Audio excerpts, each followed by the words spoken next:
dare you? और मैंने क्या किया है? क्या किया है मैंने? तुम जानती हो ना, तुम्हें मेरी वजह से लोन मिला है, मेरी सिफारिश की वजह से, मेरी रेपुटेशन की वजह से तुम्हें मेरे बैंक ने लोन दिया। तुम्हें एक सिंपल सी बात नहीं पता, अगर तुम किसी से लोन लेते हो तो तुम्हें पैसे वापस भी देने होते हैं। तुमने EMI क्यों नहीं दी है? मैंने EMI पे की थी। Really? पे की थी पर पेमेंट्स हुई ही नहीं है। तुम्हारा चेक बाउंस हो चुका है ड्यू टू इनसफिशिएंट फंड्स। तुम्हारे अकाउंट में पैसे ही नहीं है EMI देने के लिए। What? Impossible. ऐसा कैसे हो सकता है? मैंने खुद अकाउंट्स चेक किए थे थोड़े दिन पहले। 1 मिनट में मैनेजर से बात कर लेती हूँ। 2 करोड़ की EMI का चेक बाउंस कैसे हो गया? कहाँ गए सारे पैसे? ओके, क्या कहा उन्होंने?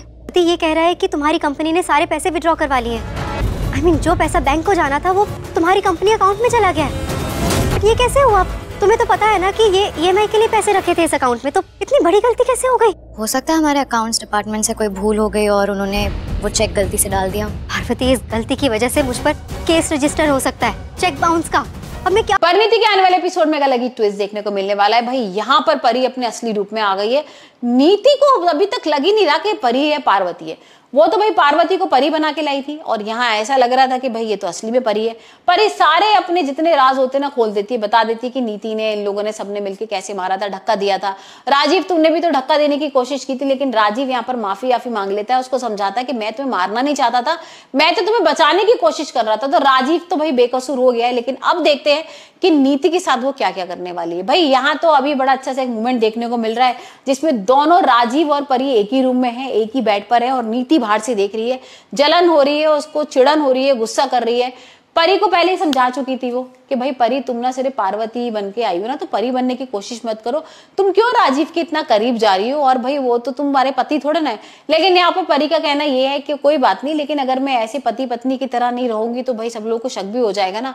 और इसी बात को लेकर वो एक ही रूम में यहाँ पर सो जाते हैं। और अब देखते हैं नीति क्या कुछ करती है।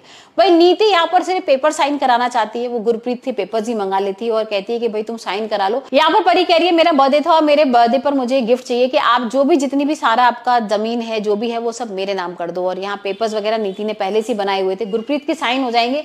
लेकिन अब नीति दिखाएगी अपना असली चेहरा, अपनी औकात पे आ जाएगी। नीति गुस्सा करने लगेगी, गुरप्रीत और बबली को बोलेगी तुम इस घर से बाहर निकल जाओ। और अब परी भाई बौखलाएगी, बरसेगी नीति के ऊपर और कहेगी कि तुझे क्या बोलना है, तू क्या बोल रही है, तूने मेरे पर कुछ नहीं किया। तू ये बार बार कह रही ना तूने मेरे पर एहसान कर दिया, मेरा बहुत साथ दिया, तो अब तू बता ही दे आज कि तूने मेरे संग असली बार किया क्या है, कैसे मुझे मारा था। अब देखते हैं नीति क्या जवाब देती है और नीति के दिमाग में अब क्या चलेगा। क्योंकि नीति को कहीं ना कहीं थोड़ा सा था कि पार्वती है, परी नहीं है, लेकिन अब सारी बातें परी की बता रही है। मतलब जो जो परी को बताता वो सब परी बोल रही है। और यहाँ पर भाई उसको अब लग जाता है कि नहीं ये परी है। और अब देखते हैं नीति क्या करती है, राजीव को कैसे अपने पास बुलाती है, राजीव को कैसे अपना बनाती है। क्योंकि राजीव तो कहीं ना कहीं परी के प्यार में पागल हो गया, वो छोड़ के ही नहीं जाना चाहता उसको। और यहाँ पर नीति जो है वो राजीव के प्यार में पागल है।